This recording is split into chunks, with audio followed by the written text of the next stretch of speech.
Boa noite, meus amigos. É um prazer poder estar aqui com vocês mais uma vez.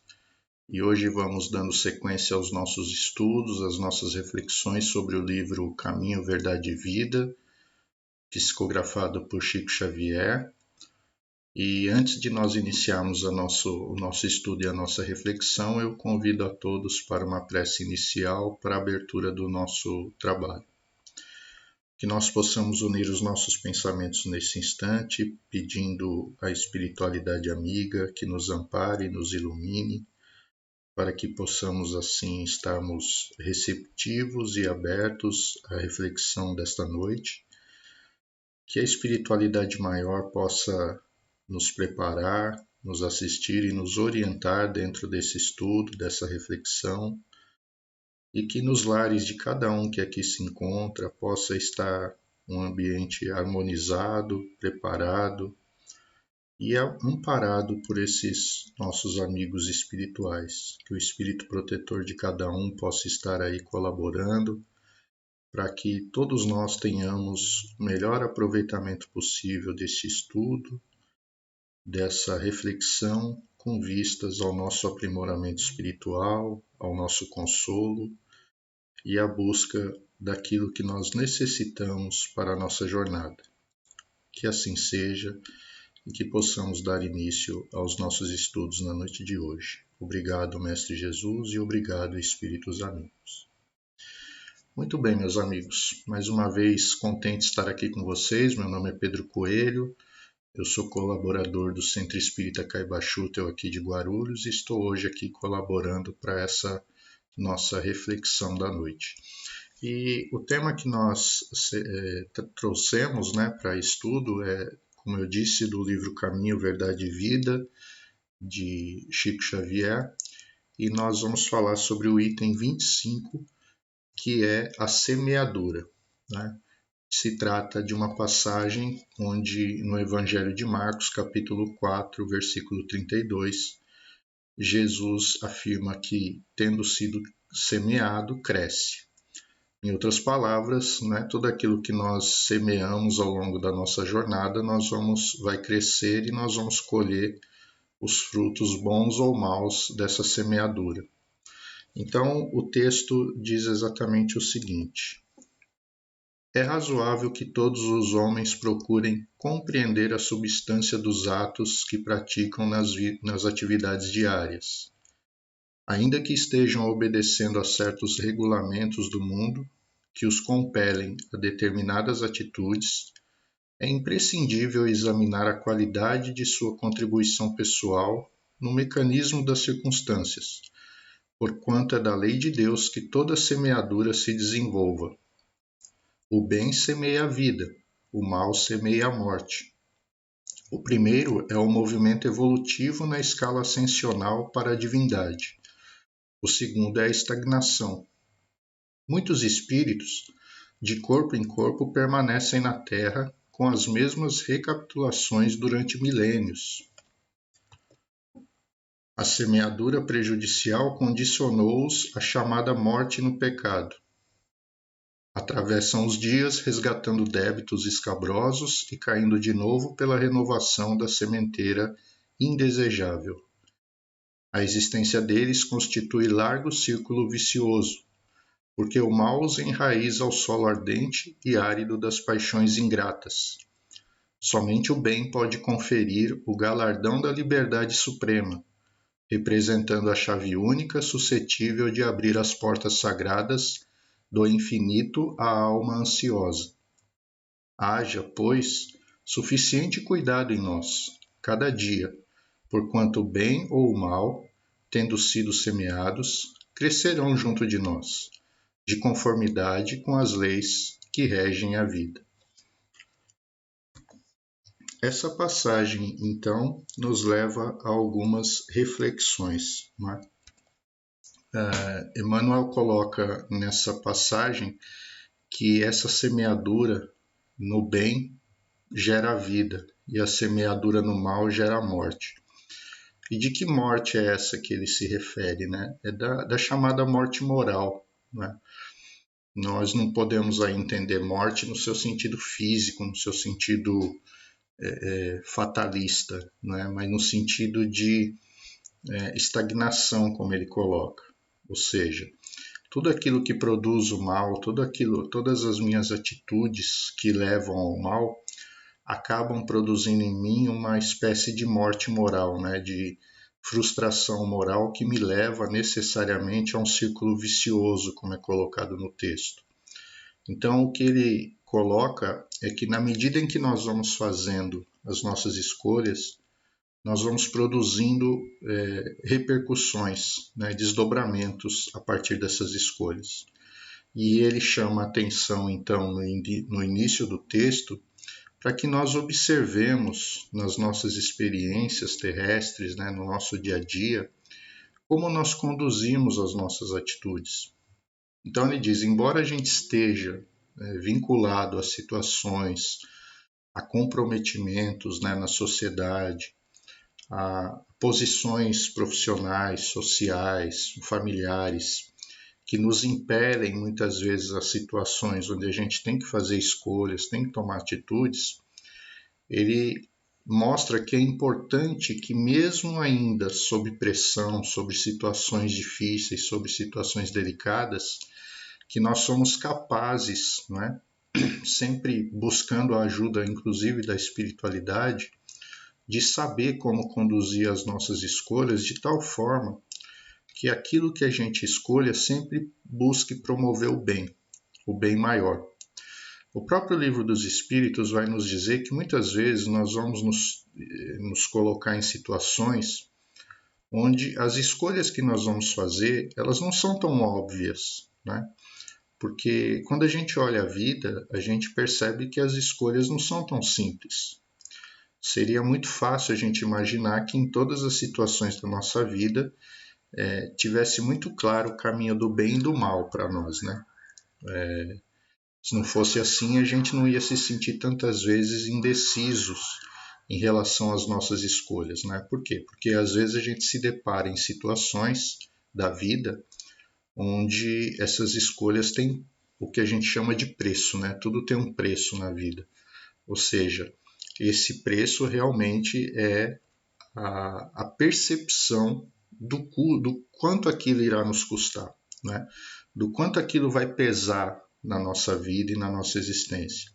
E é nesse ponto que eu acredito que o texto nos chama a atenção, que a gente precisa escolher bem o preço das coisas que nós estamos buscando, porque sempre nós vamos pagar algum preço, mas esse preço ele precisa estar de acordo com a lei de Deus, de acordo com essa sementeira do bem, né? Essa semeadura do bem.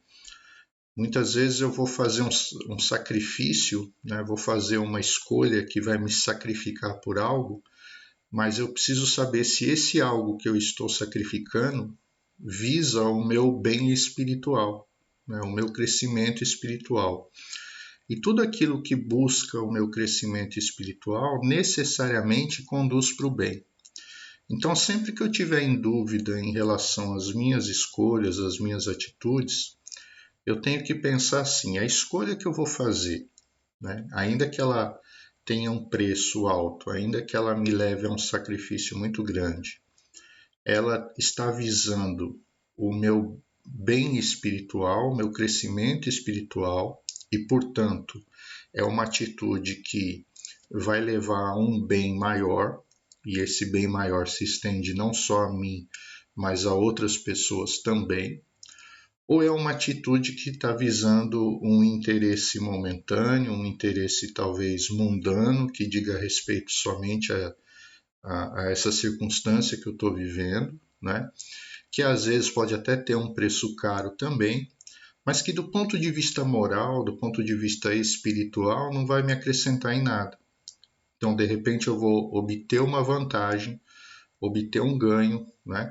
Vou alcançar algo que me traga algum tipo de bem-estar momentâneo, do ponto de vista físico, do ponto de vista social, material, mas espiritualmente aquilo não me agrega em nada. Pelo contrário, às vezes me gera uma consequência negativa a longo prazo. Por isso ele fala no texto, né, desse círculo vicioso de espíritos que ficam voltando em vários corpos, como ele fala, né, repetindo os mesmos erros ou passando pelas mesmas expiações e provações, resultado das frustrações passadas, né, das escolhas inadequadas que fez no passado.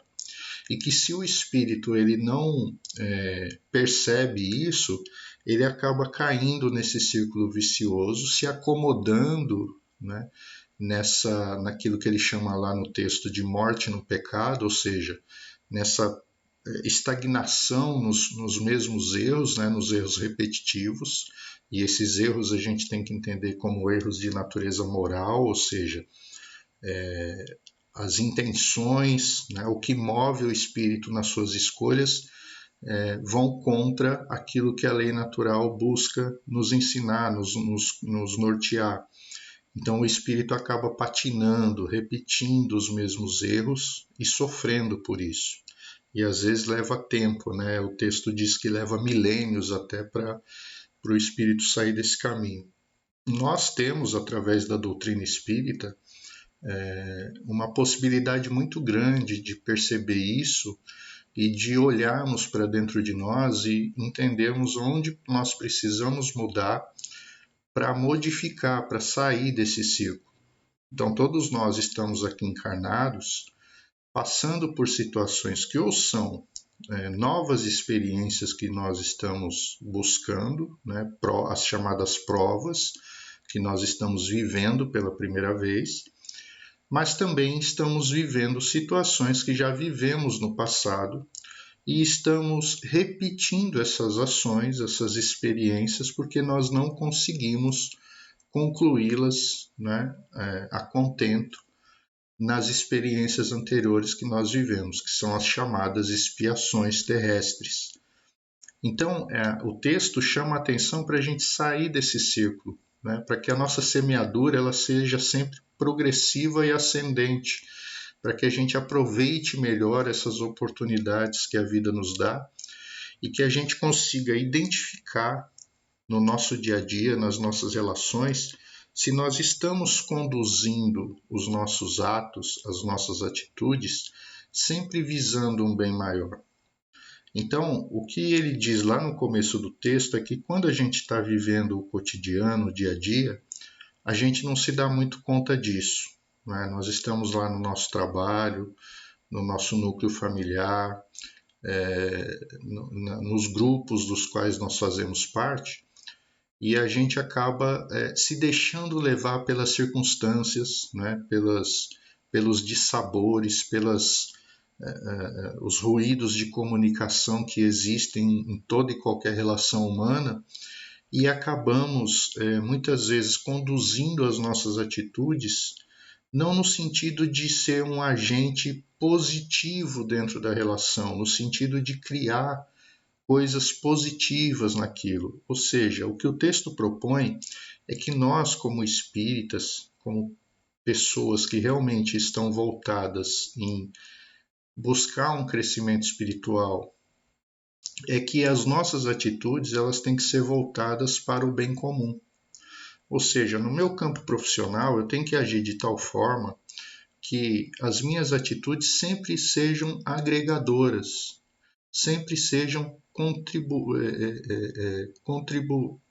que elas possam contribuir no sentido de agregar, né, ajudar, transformar a vida das pessoas. De uma forma muito simples, eu tenho que ser alguém que, nos grupos dos quais eu participe, eu torne a vida das pessoas melhor. Então eu tenho que me perguntar isso. Né? No grupo dos quais eu participo, eu estou tornando a vida das pessoas melhor?